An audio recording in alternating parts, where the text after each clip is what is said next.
Amin ya rabbal alamin. Tema kita keutamaan infak dan sedekah. Kalau ada orang memasukkan duit ke kotak, itu namanya infak. Kalau ada orang melihat kotak itu dengan senyum, itu namanya sedekah. Karena sedekah itu umum. Likulli sulama minkum sedekah. Setiap tulang-tulang sendi ini.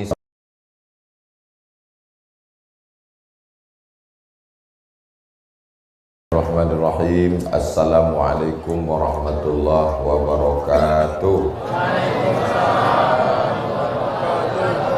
Alhamdulillah wassalatu wassalamu ala rasulillah wa ala alihi wa sahbihi wa man tabi'ahu wa mawalah. Yang sama-sama kita hormati Ketua Surau Ad-Din beserta seluruh pengurus, para alim ulama, guru-guru kita, para asatiz, semua jamaah yang hadir tak dapat saya sebutkan satu persatu. InsyaAllah kita semua dimuliakan Allah Subhanahu wa ta'ala. Amin ya rabbal alamin. Tema kita keutamaan infak dan sedekah. Kalau ada orang memasukkan duit ke kotak, itu namanya infak. Kalau ada orang melihat kotak itu dengan senyum, itu namanya sedekah. Karena sedekah itu umum. Likulli sulama minkum sedekah. Setiap tulang-tulang sendi ini sedekah. Pergi dia ke Surau Ad-Din, ditengoknya sendal-sendal itu kacau balau, lintang pukang, tunggang langgang, macam Ukraina diserang Rusia. Disusunnya rapi. Itu infak apa sedekah? Sedekah. Pergi dia ke Surau Ad-Din, ditengoknya habis kena hujan tenda-tenda, lalu diluruskannya lagi, dibersihkannya lagi. Itu infak apa sedekah? Itu namanya sedekah. Dia tak bisa membantu, sudah tua, tapi dia masih bisa memberikan semangat. Anak-anak muda, kalian semangat ya. Itu infak apa sedekah? Sedekah.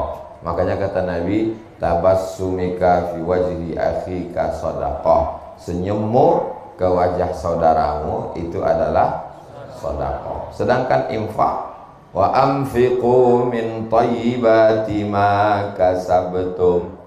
Berinfaklah kamu hasil usaha. Ngasih duit itu infak. Ngasih air putih itu namanya infak. Mengasih kue itu infak. Ntar lagi kue datang. Kalau benda dia dalam bentuk materi itu infak. Kalau bendanya tidak hilang-hilang sampai hari kiamat, itu namanya wakaf. Misalnya ngasih tanah, apakah hilang tanah Surau Ad-Din ini? Tak hilang. Ada yang makan tanah sini? Tak ada. Tanah Surau Ad-Din tak hilang sampai hari kiamat. Itu namanya wakaf. Wakaf tidak boleh hilang. Makanya tidak bisa wakaf lilin. Saya wakafkan lilin ini, tak bisa. Karena lilin setelah dibakar hilang. Tiang ini infak atau wakaf? Wakaf. Tiang ini tak boleh hilang. Andai Surau Ad-Din ini 20 tahun lagi berubah menjadi Masjid Ad-Din 10 lantai, maka tiangnya ini tak boleh hilang. Tiangnya ditumbangkan, tetap dijadikan lantai pondasi dasar. Tak boleh hilang tiangnya, karena dia wakaf. Orang dulu menyerahkan duit ke Surau Ad-Din ini, akadnya adalah wakaf. Barang wakaf tak boleh hilang. Jadi kalau ada renovasi masjid, semua yang ada di masjid itu mesti balik. Andai terpaksa mesti dijual, duitnya tetap balik lagi ke masjid. Tak boleh hilang. Ini diantara perbedaan antara wakaf, infak, sedekah. Kalau zakat Pak Ustadz, kalau zakat wajib. Infak, wakaf, sedekah itu sunnah. Kalau zakat dia wajib dan ada haulnya setahun sekali, dan ada nisabnya, ada batasnya. Kalau zakat wakaf infak tak ada batasnya. Misalnya punya kambing 40 ekor, maka dikeluarkan zakatnya 1 kambing. Punya onta 5 ekor, dikeluarkan zakatnya 1 kambing. Punya emas 85 gram, dikeluarkan zakatnya 2,5%. Katanya ada emas yang tak dizakati, Pak Ustadz. Ada, Mas Parno, Mas Paijo. Mohon maaf Mas Jantis. Nah, inilah dia 4 yang mesti dibedakan: zakat, wakaf, infak, sedekah. Jadi nanti kalau anak ibu, anak bapak bertanya, mak, ya, apa beda zakat, wakaf, infak, sedekah? Udah dijelaskan Ustaz Somad itu tadi, cuman aku tak bisa ngulangnya lagi. Tak apa-apa kata dia. Aku tadi tak dapat tempat duduk, jadi itu aku pikirkan semuanya. Mudah-mudahan semua kita ini selalu dalam rahmat Allah SWT. Keutamaan infak dan sedekah. 1. As-sadaqatu tadfa'ul bala. Sedekah menolak bala. Andai kita ditakdirkan hari ini menabrak seekor ayam, tertulis di Lauhil Mahfuz, hari ini, hari apa ini? Hari Sabtu, bahwa kamu dalam perjalanan ke Concong menabrak seekor ayam, lalu kemudian bersedekah, maka dihapus, tak jadi menabrak ayam. Janji Allah SWT. Disampaikan Nabi Muhammad SAW. As-sadaqatu tadfa'ul bala. Makanya orang tua-tua kita dulu selalu mengatakan sedekah tolak bala. Makanya kalau udah sedekah tolak bala, makan aja. Ada daging kambing, makan, karena itu tolak bala. Dan kabarnya kambing di Tembilahan ini tidak mengandung kolesterol, karena kambing di sini mengandung anak kambing.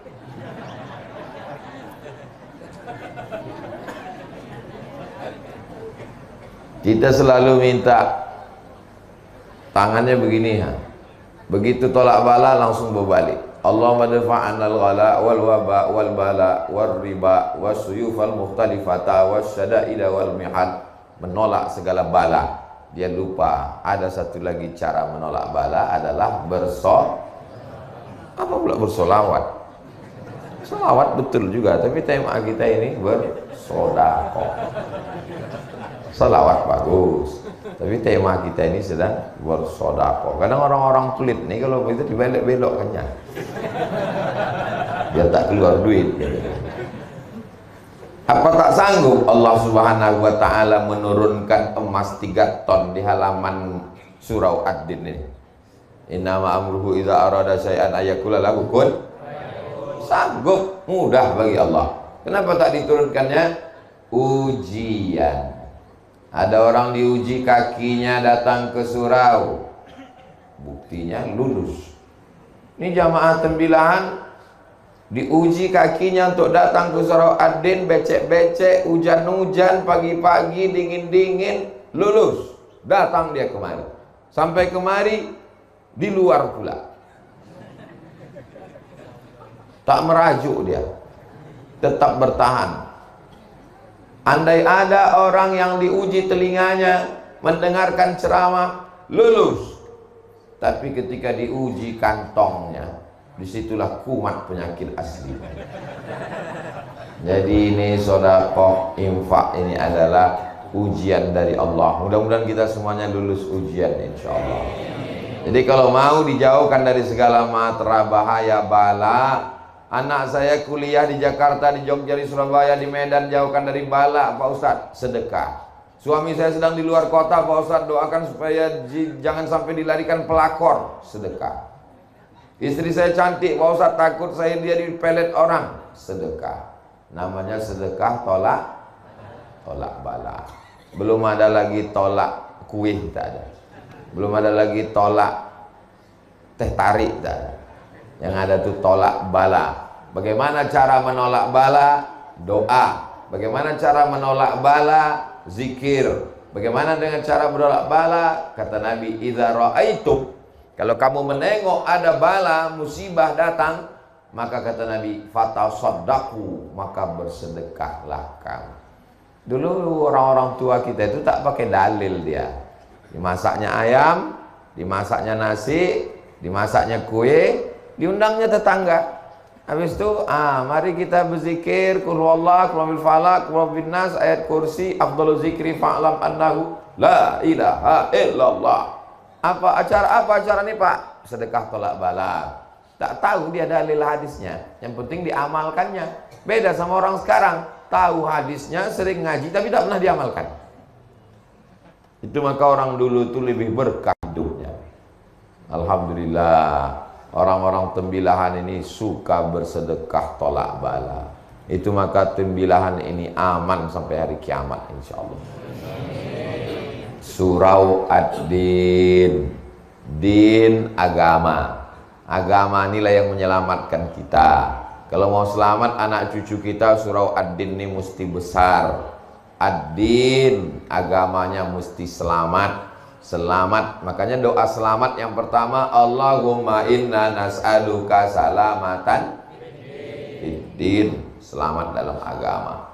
Kaya, pejabat, duit banyak, ganteng, kalau agamanya tak selamat, neraka jahanam.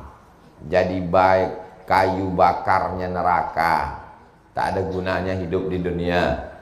Waquduhan nasu wal hijarah, bahan bakarnya neraka itu nas, manusia, wal hijarah, batu. Nas, manusia, orang kafir. Hijarah, batu, batu-batu berhala yang disembah. Makin besar batu-batu patung itu dibuat, semakin membuat kobaran api neraka. Alhamdulillah, di Tembilahan tak ada patung di Tembilahan. Tak ada. Manusia mematung banyak di luar di sana. Bapak Ibu yang ada di dalam surau ad-din, jangan menyepelekan saudara kita yang ada di luar. Boleh jadi mereka lebih dulu masuk surga daripada kita. Jamin kan orang itu. Awas Bapak Ibu. Subhanallah. Itu yang pertama. Yang kedua, kata Nabi SAW, dawu mardakum bis sadaqah, obati orang yang sakit di antara kamu dengan sedekah. Dawu, obati, mardakum, orang yang sakit di antara kamu bis sadaqah, dengan sedekah. Datanglah orang menjumpai Imam Abdurrahman bin Mahdi ahli hadis. Lututku ini udah benanah 7 tahun, tak sehat-sehat. Tolonglah aku wahai Imam Abdurrahman bin Mahdi. Imam Abdurrahman bin Mahdi ingat hadis Nabi.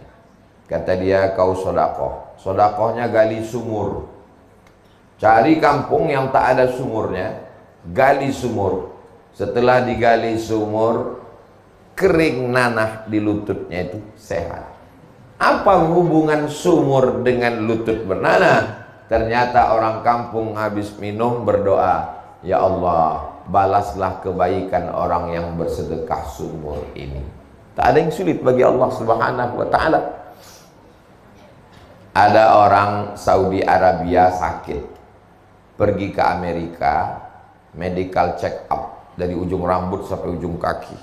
Kata dokternya, pulang ke rumah, makan enak, tidur enak. Nanti mana tahu Bapak Ibu di Tembilahan periksa di rumah sakit, kata dokter, pulang ke rumah, makan enak, tidur enak. Itu artinya malaikat maut sudah dari Rengat menuju Tembilahan. Sudah tak ada obatnya. Malaikat maut sudah di jalan. Kata dia, tak ada obatnya lagi nih Bu, pulanglah. Ingat dia hadis Nabi, dawu mardakum bis sadaqah. Pulang dia ke Saudi Arabia, sedekah, sedekah, sedekah, sedekah, sedekah. Habis itu dia berangkat lagi cek terakhir. Heran dokter itu, kau makan apa? Biasa. Pakai herbal apa? Biasa, tak ada apa-apa. Tapi pesan Nabi kami, dawu mardakum bis sadaqah. Berobatlah kamu dengan sedekah. Cerita ini disebutkan dalam kitab judulnya Gharaib wa Taraib Sa'ah wa Sa'ah. Diterjemahkan ke dalam bahasa Indonesia, semua ada saatnya. Penerjemahnya Abdul Somad. Cari bukunya di internet. Semua ada saatnya. Abdul Somad. Buku itu bestseller, tebal. Bapak Ibu yang dimuliakan Allah SWT. Waktu saya sampaikan hadis ini di salah satu masjid, dawu mardakum bis shadaqah, obati orang yang sakit di antara kamu dengan sedekah. Datanglah bapak-bapak ke tempat parkir. Ustaz Somad, hadis yang Ustaz sampaikan tadi betul. Memang betul lah. Mana pula hadis palsu ku sampaikan? Saya mengalami sendiri Pak Ustaz. Gimana? Istri saya diponis dokter kena kista di dalam rahimnya sebesar duit logam. Kalau sudah kena kista, kista ini mesti dioperasi, dibuang sama-sama rahimnya. Kata dokter, ibu dalam rahimnya ada kista, mesti dibuang. Rahimnya hilang. Menangislah si ibu karena rahimnya hilang, tak bisa hamil lagi. Suaminya senyum. Ibu tuh ingat, yang lajang pula senyum, macam paham aja kalian. Ibu tuh ingat hadis Nabi, dawu mardakum bis shadaqah, obati yang sakit dengan sedekah. Dia pun bersedekah, diundangnya anak yatim, fakir miskin. Lalu kemudian dia cek lagi, rupanya kista itu mengerut, hilang. Kata dokter, ibu nggak perlu operasi, rahimnya sehat dan bisa hamil lagi. Ibu itu tersenyum, bapak tuh pula menangis. Gagal. Ini hadis ini membahagiakan untuk ibu-ibu, tapi mengecewakan tuh bapak-bapak. Dawu mardakum bis shadaqah, obati orang yang sakit dengan sedekah. Ini tema subuh ini luar biasa ini. Kenapa saya heran? Kenapalah surah Ad-Din ini judulnya keutamaan infak dan sedekah? Lama saya berpikir, rupanya surau ini punya utang 130 juta. Jadi nanti saya tidak mau dapat kabar hebat pengajian di surau Ad-Din kemarin. Gimana? Sampai jamaahnya melimpah tak dapat tempat duduk. Itu apa beritanya, layar di luar tuh biru aja?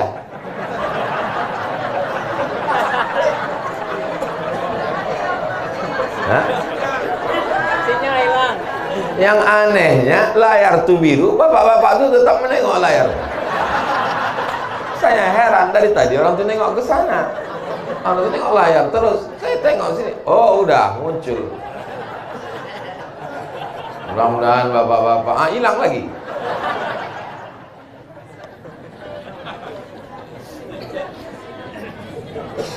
Bapak Ibu yang dimuliakan Allah Subhanahu wa taala. Kadang kita ceramah di masjid yang besar, megah, mewah, tapi jamaahnya tak ramah, tak ada senyum, mukanya ketat, orang-orang stres semua. Di surau Ad-Din ini kecil, tapi hati kita bahagia. Ternyata kebahagiaan itu tidak bisa diukur dari masjid yang besar atau di surau yang kecil. Kebahagiaan itu ada di dalam hati orang yang beriman. Saya yakin ini adalah orang-orang yang bahagia semuanya. Apa bukti bahagia? Lunaslah hutang surau Ad-Din. Bapak Ibu yang dimuliakan Allah, kita lanjutkan yang ketiga. Adik-adik tolong diingat, ini nanti akan keluar dalam UAS, ujian akhir semester. Ketiga, waktu orang sudah mati, masuk ke liang lahat, ditutup pakai papan, ditimbun dari atas. Setelah itu mobilnya pulang. Dan tak lama sesudah itu namanya di STNK BPKB berganti dengan nama orang lain. Diganti di kantor Samsat. Kenapa berganti? Karena Pak Polisi tak mau menangkap almarhum. Lo tak percaya tanya sama Pak Polisi. Lalu kemudian rumahnya dijual. dibagi ke ahli waris. Istri dan anaknya di tepi kubur menangis, menetes air mata, berdoa Allah maafilahu. Habis itu pun pulang semua ke rumah. Wa yabqa wahidun, yang tinggal di kubur itu cuma satu. Yang satu yang mengalir itu yang disebut Nabi shadaqatun jariyah. Jariyah artinya mengalir sampai hari kiamat. Kalau membacakan Al-Fatihah mesti disebutkan ila ruhi fulan bin fulan Al-Fatihah, baru sampai.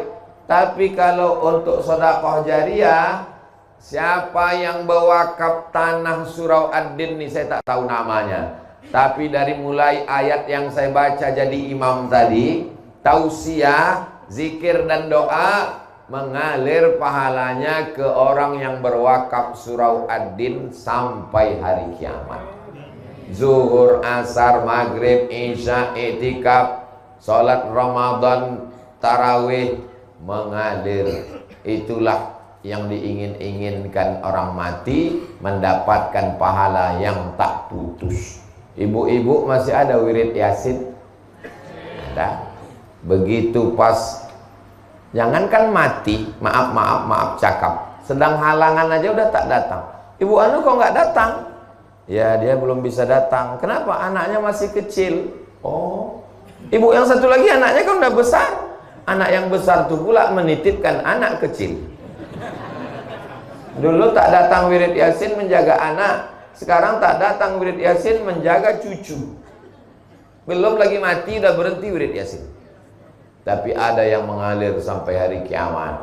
Itulah dia shadaqatun jariyah. Bapak ibu mau dapat amal mengalir sampai hari kiamat tak putus? Lunaskan hutang Surau Ad-Din. Ini memang iklan ini setiap 5 menit kali mesti diulang terus. Jadi ingat dia. Yang keempat, orang-orang mati itu ditanya sama Allah. Orang mati itu bisa tak ngomong? Tak bisa. Oh, jadi pas malaikat menanya, "Marabbuka?" Tak bisa. "Man nabiyuka?" Tak bisa. "Ma qiblatuka?" Tak bisa. Orang mati itu bisa tak bicara? Bisa. Kenapa kita tak mendengar? Kalau sampai kita dengar, mati kita. Allah sayang sama kita. Mau kesini pula duluan infaknya. Saya sangka dari sana tadi, rupanya dari sini duluan.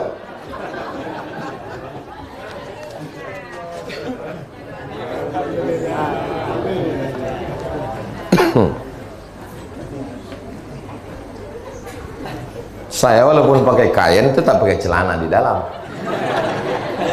Itu makan dompet saya di dalam. Orang-orang mati itu ditanya Allah Subhanahu wa ta'ala, "Hei mayat-mayat, jenazah-jenazah, maukah kalian hidup lagi?" Ditanya Allah Ta'ala. Apa kata orang mati itu menjawab? Jawabannya ada dalam Al-Quran. "Laula akhartani ila ajalin qarib." Tolonglah kasih aku hidup walaupun semenit saja. Kalau ku kasih kau hidup semenit, kau mau apa jenazah? Apa kata jenazah? Fa asaddaqa wa akum minas salihin. Ternyata jenazah itu jawabannya satu. Kalau kau kasih aku hidup ya Allah, aku mau bersedekah. Kenapa jenazah itu tak menjawab? Hidupkan aku mau haji. Hidupkan aku mau tahajud. Hidupkan aku mau kawin lagi. Hidupkan aku mau. Kenapa dia mau sedekah? Dikaji oleh para ulama. Karena pahala yang langsung mengalir ke kubur adalah pahala sedekah. Begitu meninggal langsung mengalir kerannya ke kubur liang lahat. Orang-orang yang berwakaf Surau Ad-Din ini, kalau hidup dia dimudahkan Allah segala urusannya.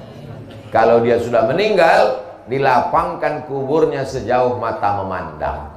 Dijadikan makam liang lahatnya salah satu dari taman-taman surga. Dijauhkan kuburnya dari lubang-lubang neraka. Maka usahakan kalau bisa. Kalau tak bisa ya tak apa-apa. Saya kan ustadz, saya tidak bisa memaksa. Saya tidak bisa bawa pedang subuh ini lalu sedekah. Kalau tak sedekah aku pancung nanti. Oh, tak bisa. Ini ustadz radikal, kepala kau kena pukul. Ustadz itu artinya da'i. Da'i itu hanya mengajak. Saya mengajak Bapak Ibu, tak ada untungnya untuk saya. Kumpulkan duit Bapak Ibu, nanti akan saya bawa ke Pekanbaru untuk bangun pesantren saya. Abdul Somad tak begitu. Mengajak jamaah ngumpulkan duitnya untuk bangun pesantren Jil As-Salamah. Kumpulkan duit orang tembilahan, duitnya untuk membangun pesantren Hayatul Quran. Kumpulkan duit jamaah subuh untuk bayar utang surau ad-din. Bukan duit orang tembilahan dibawa ke Pekanbaru untuk membangun pesantren, menyelesaikan masjid Ustadz Somad. Bapak Ibu yang kaya-kaya yang ada duit mau menolong masjid ad-din, saya tak ada untungnya sama sekali. Dan kalau Bapak Ibu masuk neraka, saya juga tak ada ruginya sama sekali. Cuman kalau saya masuk surga nggak ada Bapak Ibu, rasanya nggak enak. Nggak ada lo, nggak rame guys. Orang beriman itu tidak egois. Orang beriman itu kalau masuk surga, dia tidak hanya sekedar jumpa bidadari, makan, minum, dah. Yang pertama dia tanya, kawanku di surau ad-din dulu mana? Kemana kawanku yang ada di surau ad-din dulu? Rupanya orang surau ad-din sudah masuk surga Jannatul Firdaus semua, insyaallah. Amin. Sebagaimana kita bersama di surau ad-din, begitu juga lah nanti kita bersama Rasulullah sallallahu alaihi wasallam. Saya yakin dan percaya surau ad-din ini nanti ke depannya besar karena lapangannya masih luas, berubah menjadi, ini dekat dari masjid, jauh. Nah, kalau dekat dari masjid dia tak bisa dua masjid berdekatan Jumat kalau jamaahnya tak cukup, apalagi dalam mazhab Syafi'i yang ketat. Tapi kalau masjid jauh, ini dirubah nanti ke depan lebih besar, ada MDA-nya. Kalau tak bisa ke samping, ke atas. Kalau tanahnya luas, ke samping. Kalau tanahnya tak luas, naikkan bangunan ke atas. Di Pontianak, Kalimantan Barat, ada masjid Ustadz Lukman. Di pemukiman saudara kita Tionghoa, tak bisa lagi ke samping, dinaikkan ke atas. 6 lantai masjidnya. Bisa. Di lantai atasnya ada kantor, takut pula tersangkut di kipas. Di lantai atasnya ada hotel, dibuat hotel bintang 5. Di atas lantai atasnya ada ruang pertemuan convention hall. Di bawahnya masjid. Bisa saja, di Mesir banyak begitu. Di bawah masjid, di atasnya hotel, di atasnya kondominium, di atasnya apartemen. Bisa saja ke depan, di bawahnya masjid surau ad-din, di atasnya adalah hotel, di atasnya kantor. Hotelnya hotel syariah. Sehingga Ustadz Somad nanti kalau ceramah ke tembilahan, ustadz-ustadz yang datang dari Pekanbaru, dari Banjarmasin, dari Banjarbaru, yang datang ke tembilahan, dia tidak lagi tinggal di hotel, tapi tinggalnya di hotel syariah di atas surau ad-din, insyaallah. Amin. Kira-kira Ustadz Somad dapat tak amal jariahnya? Dari bunyinya macam-macam tak setuju. Bapak Ibu yang dimuliakan Allah, saya datang ke surau ad-din ini menumpang tuah. Kalau kata orang Melayu, menumpang tuah. Yang bertuah itu orang surau ad-din. Datang saya menumpang tuah, sehingga kalau mengamal amal jariah dapat setetes dari Jilus Salama, dapat setetes dari surau ad-din, dapat setetes. Tah dari mana amal jariah mengalir itu? Mana kita tahu? Kita tak tahu tah mana doa orang-orang yang soleh, yang ikhlas ini yang menembus pintu langit sehingga kita masuk ke dalam surga Allah. Makanya jangan kita zolimi orang, jangan aniaya orang, jangan susahkan orang. Termasuk ceramah jangan panjang-panjang. Udah tahu orang tegak berdiri, panjang-panjang ceramah. Tak didoakan orang nanti. Iya kan, Bo? Iya kata Ibu tuh. Makanya Ustadz Junaidi tadi udah dibatasinya 6.15 selesai. Supaya apa? Supaya bapak ibu yang di luar, yang basah kena hujan, dia tahu, ditengoknya handphone. Oh, jangan kita bubar, 5 menit lagi, sabar-sabar. Kalau banyak orang ceramah sekarang tak tahu selesainya entah jam berapa. Akhirnya langsung dia update status, kapan berakhir penderitaan ini. Berikutnya yang ke, memang kalau belum sarapan nih susah ingat memang. Berikutnya yang kelima. Yang kelima, Bu. Nah, setelah kita masuk ke liang lahat, mengalir dapat amal jariah, akhirnya ditiupkan sangkakala. Waktu ditiupkan sangkakala, bangkit kita dari kubur. Idza sama'un fatarat, langit terbelah. Wa idzal kawakibun tasarat, planet bertabrakan. Wa idzal biharu fujjirat, air laut naik ke darat. Wa idzal quburu bu'athirat, semua yang dikubur dibangkitkan. Bangkitlah kita semua dari kubur. Tidak ada atap, tidak ada tenda. Tukang penyewaan tenda pun mati tak bawa tenda. Gunung-gunung Pak Ustadz, wa takunul jibalu kal'ihnil manfush, gunung-gunung macam bulu kambing dihembus angin. Lalu di mana kita bernaung? Yang kelima, kullu mri'in tahta zilli shadaqatihi, orang nanti akan bernaung di bawah sedekah. Jadi kalau ada di antara bapak ibu yang bersedekah 50 juta, utang 130, dikasihnya 50, itu nanti di padang mahsyar atapnya itu terbuat dari beton. 30 juta itu betonnya setebal inilah. Dia santai. Pas santai, itu yang santai itu siapa? Itulah orang Tembilahan tuh, yang kaya itu. Kalau yang bersedekah 10.000 Pak Ustadz, payung lah. Datang angin kencang naik dia ke atas. Kalau yang 5.000 Pak Ustadz, kardus. Kalau yang 2.000 Pak Ustadz, koran. Kalau ada yang mau masukkan tadi ke kresek tadi 2.000, nah nanti nampak tuh di akhirat. Nah itu dari itu.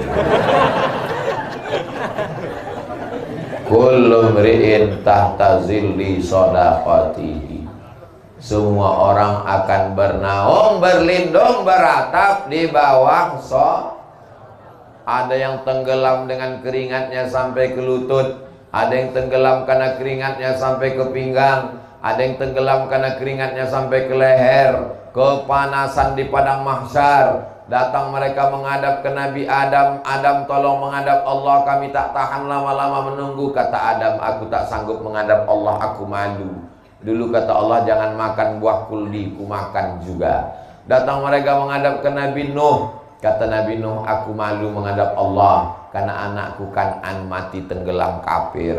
Mereka datang menghadap ke Nabi Isa. Kata Nabi Isa, aku malu. Mereka membuat patung menyembah aku. Akhirnya mereka datang kepada Sayyidina wa Maulana wa Syafi'ina wa Zuhrina wa Qurrati a'yunina Muhammad sallallahu alaihi wasallam.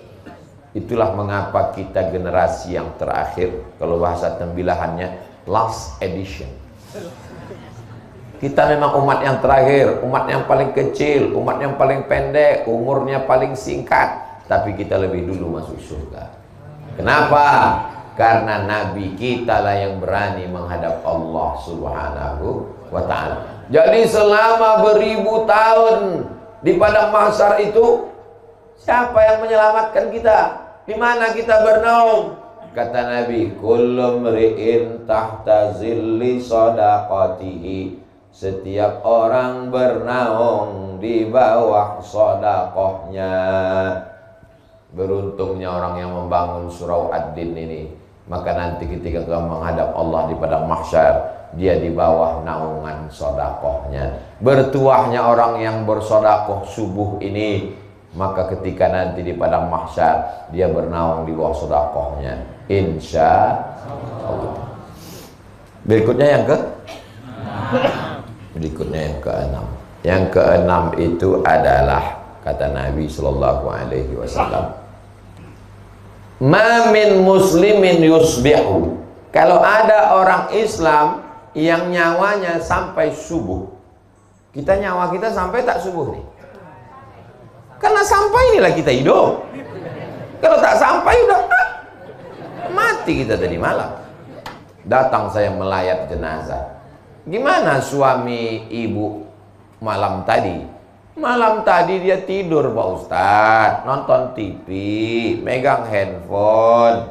Sebelum itu cerita-cerita kami sempat ketawa-ketawa. Terus pas jam 3 tuh kami biasa tahajud. Saya bangunin dia, bang tahajud. Saya pegang pipinya dingin. Rupanya udah meninggal jam 1 tuh Pak Ustadz. Biasanya yang mati mendadak itu kena serangan jantung. Jantung ini kan asal berhenti jantung tuh berdegup, mati. Mana pernah kita dengar si anu meninggal kenapa? Kena kurap. Mana ada? Saya serius ini.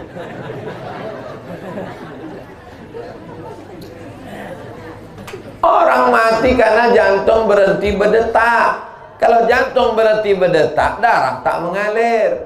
Kalau darah tak mengalir ke otak, semua organ tubuh ini mati. Bensinnya tak jalan. Habis, mati, selesai. Kenapa kita hidup? Karena darah mengalir. Coba ikat kaki itu sebelah paha tuh, ikat pakai tali agak 1 jam. Habis itu coba rasakan ujung kaki. Ada rasanya? Tak ada. Mati rasa. Kenapa mati rasa? Karena darah tak mengalir. Kenapa darah tak mengalir? Karena diikat pakai tali.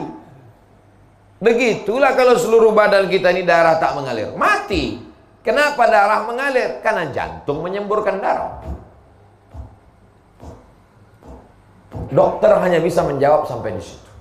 Kenapa orang hidup? Karena jantung menyemburkan darah. Kenapa jantung bergerak? Tak bisa menjawab. Kenapa jantung bergerak? Yang bisa menjawab itu hanya orang yang berakidah, bertauhid. Karena Allah meniupkan ruh. Ketika ruh itu dicabut, maka jantung pun berhenti berdetak. Dan berubahlah darah menjadi nanah.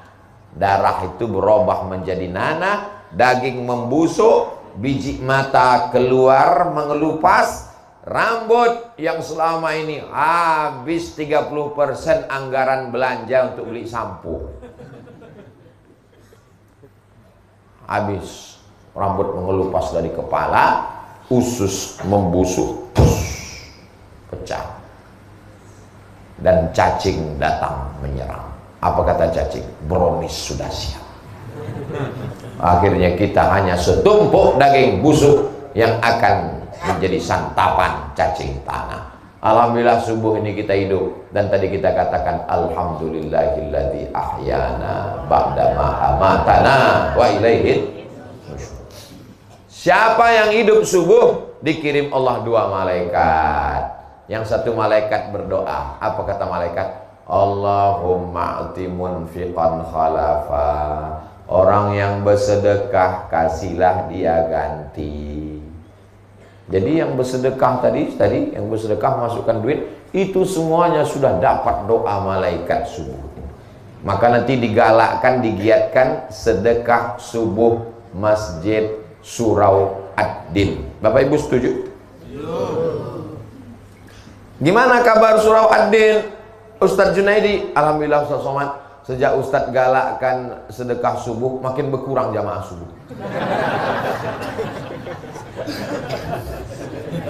Janganlah gara-gara itu tak ke surau. Karena kita mau mendapatkan doa malaikat ini. Lalu Pak Ustadz, kalau yang nggak bersedekah gimana Pak Ustadz? Allah tuh adil. Yang nggak bersedekah dikirim Allah malaikat satu lagi. Berdoa juga, didoakan juga. Bunyi doanya, Allahumma ati mumsikan talafa. Yang tak bersedekah binasakanlah dia. Jadi yang tak bersedekah tadi, yang waktu kok kresek lewat dia pura-pura khusyuk mendengar pengajian. Saya terus terang tak bisa membela, kalian tengok aja lah nanti sampai sore. Biasanya binasanya itu berawal dari pertama sendal hilang, habis itu helm hilang, terus lama-lama laki hilang. Doa malaikat itu pasti kabul. Ini hadisnya sahih nggak Pak Ustaz? Hadisnya ada dalam Sahih Al-Bukhari, ada dalam Sahih Muslim. Hadis tersahih dalam Ahlus Sunnah wal Jamaah. Allahumma a'ti munfiqan khalafa. Setiap subuh. Tapi subuh ini saya nggak bawa uang Pak Ustaz. Cincin kami terima. Mana kresek kita? Bawakan sekali lagi. Banyak ibu-ibu ini yang mau ngasih cincin, jam.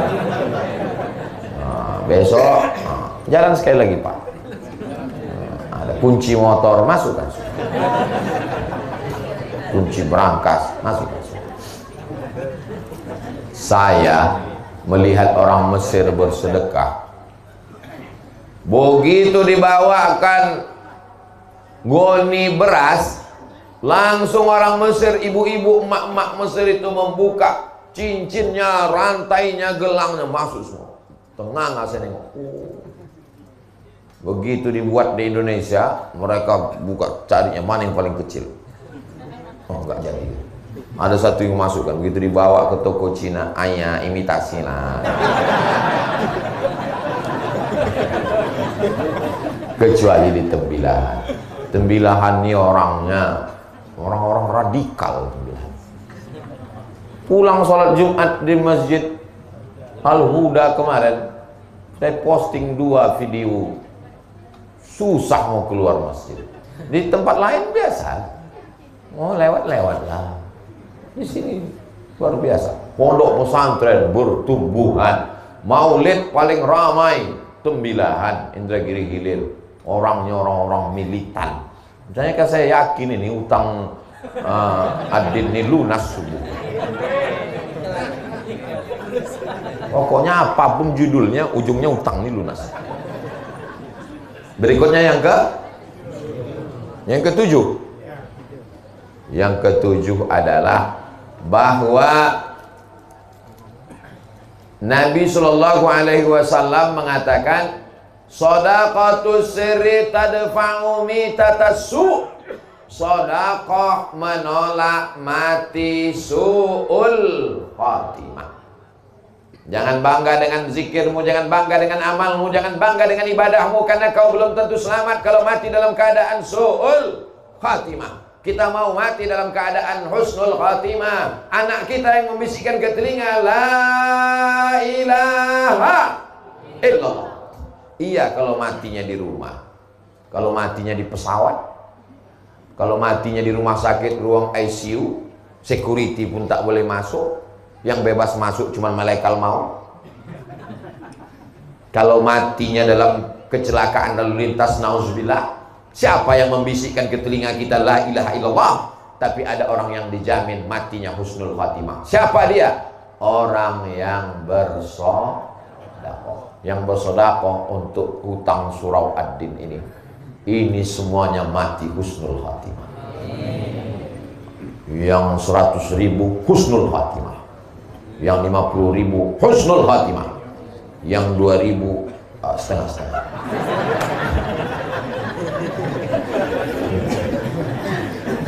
Husnul khatimah insyaallah. Kok kenapa tak bersedekah menyelesaikan hutang surau ad-din? Aku niat aja dulu. Innamal a'malu binniyat. Bagus. Tidak salah. Niatul mu'min khairum min amalihi. Niat orang beriman lebih baik daripada amal. Berapa banyak orang beramal riya, tapi niat tidak bisa dimasuki riya. Pas dia mau masuk surga, Tanya sama malaikat, aku masuk. Kata malaikat, kami berniat aja dulu mau masuk engkau. Untuk sementara kau di neraka jahanam aja dulu. Ada pintu surga itu namanya babus sholat, untuk orang yang banyak tahajud. Ada pintu surga itu namanya babul jihad, untuk yang mati melawan Belanda, jihad fisabilillah. Ada pintu surga itu namanya babul kauziminal ghaiz, karena mampu menahan amarah. Ada pintu surga itu namanya babus shadaqah, itu yang kedelapan. Yang kedelapan, keutamaan adalah masuk surga dari pintu babus shadaqah. Dan yang akan masuk ke pintu surga dari babus shadaqah itu adalah jamaah dari surau ad-din. Masuklah Abu Bakar Siddiq dari babus shadaqah. Ditanya sama malaikat, Abu Bakar Siddiq masuk dari babus shadaqah, siap. Berapa sedekahnya? Abu Bakar Siddiq waktu hijrah, ayahnya namanya Abu Quhafah. Siapa nama ayahnya? Abu Quhafah. Abu Quhafah tak Islam. Marah dia. Asma itu nama anak Abu Bakar. Asma, yaitu mana emas Abu Bakar? Emas Abu Bakar ada tuh. Mana emasnya? Aku curiga emasnya sudah dibawa pergi sama Muhammad. Ada tuh. Mana emasnya? Datang Asma, dimasukkannya batu ke dalam kain. Ini dia tuh, dipegang. Abu Quhafah ini buta. Pegang. Oh, masih ada. Padahal emas itu sudah habis untuk hijrah bersama Rasulullah SAW. Abu Bakar masuk surga dari babul, walaupun dari pintu mana dia masuk terserah, tapi dari babus shadaqah dia masuk. Berapa sedekah dia? Sebesar batu. Kira-kira kalau emas sebesar batu itu berapa gram itu? 1 kilo lah paling tidak. Lalu bagaimana dengan Utsman bin Affan? Utsman bin Affan mewakafkan hartanya fisabilillah bermiliar-miliar kalau dihitung sekarang. Tiba-tiba ada satu orang dari Tembilahan mau masuk surga dari babus shadaqah. Ditanya malaikat, apa yang kau berikan? Aku ikut melunasi hutang surau ad-din. Kata malaikat, masuklah. Cuman nomor antriannya agak panjang sih. Tak apa-apa, yang penting masuk surga. Daripada STJ, status tak jelas. Semua kita ini pasti masuk surga. Man qala la ilaha illallah Muhammadur Rasulullah dakhalal jannah. Siapa yang mengucapkan la ilaha illallah Muhammadur Rasulullah masuk surga. Berikutnya yang ke 9, terakhir. Jadi nanti judulnya 9 keutamaan infak dan sedekah. Mantap. Yang ke-9 adalah kata Nabi SAW, as-sadaqatu tudfi'u ghadabar rabbi kama tudfi'ul ma'an nar. Sedekah memadamkan murka marah Allah seperti air memadamkan api. Api yang bergelora dipadamkan oleh air. Begitulah Allah tak jadi marah sama orang yang pelaku dosa gara-gara sedekah. Kau sudah bertobat, aku sudah sholat sunat taubat. Kau sudah bertobat, aku sudah beristighfar. Kau sudah bertobat, aku sudah berbuat baik. Ada satu yang belum kau lakukan. Apa dia? Bersedekah. Inilah Pak Ustaz, saya bingung nih, kemana lah duitnya saya campakkan? Lunasi hutang-hutang surau ad-din. Karena saya udah tak sampai hati menengok Pak Ketua, itu yang lah wajahnya. Beda, saya kan senyum tuh. Saya pun senyum tuh karena belum dikasih tahu judul ceramah. Seandainya waktu dipoto tuh dikasih tahu utang surau ad-din 130, mungkin saya tak sanggup juga senyum. Tapi insya Allah sekali lagi nanti saya datang ke surau ad-din ini akan ada secercah senyuman dari Pak Ketua. Menjadi ketua surau ini tidak ada untungnya, menanggung beban di hadapan Allah Subhanahu wa taala, beban pikiran. Jadi mudah-mudahan kita subuh ini mengurangi beban Pak Ketua. Dan tidak ada untungnya bagi Pak Ketua, dan tidak ada untungnya bagi Ustaz Abdul Somad. Ini semuanya adalah untuk bekal kita nanti menghadap Allah Subhanahu wa ta'ala. Itulah yang dapat saya sampaikan pada subuh ini. Jangan kemana-mana, kita lanjutkan setelah yang satu ini. Hah? Langsung doa. Oh, ala hazihin niyah, mudah-mudahan keluarganya diberi sakinah mawaddah warahmah, anak-anak soleh dan soleh, suami yang belum dapat hidayah dibukakan pintu hidayah, istri yang belum bertudung, belum sholat dibukakan pintu hidayah, negeri kita dijadikan baldatun thayyibatun warahmatullahi. Ala hazihin niyah, al-fatihah.